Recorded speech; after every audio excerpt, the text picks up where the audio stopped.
Juliette Tréant-Maté, une architecte de la première moitié du XXe siècle, spécialiste des habitations à bon marché et qui a vécu 100 ans tout pile. Quoi, ça vous dit rien?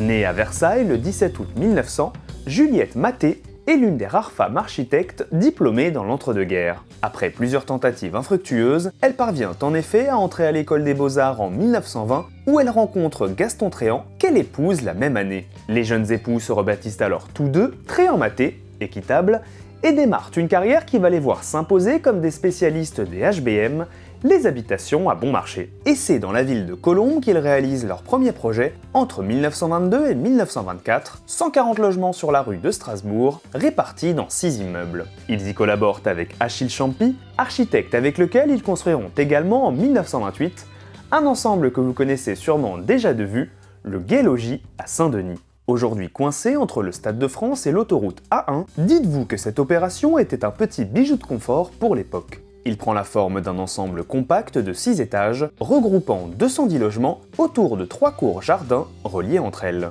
Un logis plus très gai depuis la construction de l'autoroute en 1964 et dont les façades en briques rouges très travaillées ont été recouvertes à la fin des années 80. Mais retourner à Colombes permet de se faire une idée de leur aspect d'origine, car les architectes y ont construit 3 autres opérations, dont le Jardin des Cerisiers entre 1934 et 1935, 80 logements répartis dans 2 immeubles encadrant un jardin recouvrant un parking. Ici, beaux windows et balcons arrondis ou en saillie agrémentent les façades des bâtiments, dont les entrées sont encadrées de colonnes, leur donnant un peu plus de solennité. Juliette Tréant-Maté, une des 16 architectes présentées dans l'ouvrage Elles construisent, produit par le collectif Mémo, la DRAC et la Maison de l'Architecture d'Île-de-France, et que l'on vous fait découvrir tout au long de l'année avec Femmes de l'Architecture. Ah d'ailleurs, ce que je vous ai pas dit, c'est que l'architecte du Pont de Suresnes, c'est aussi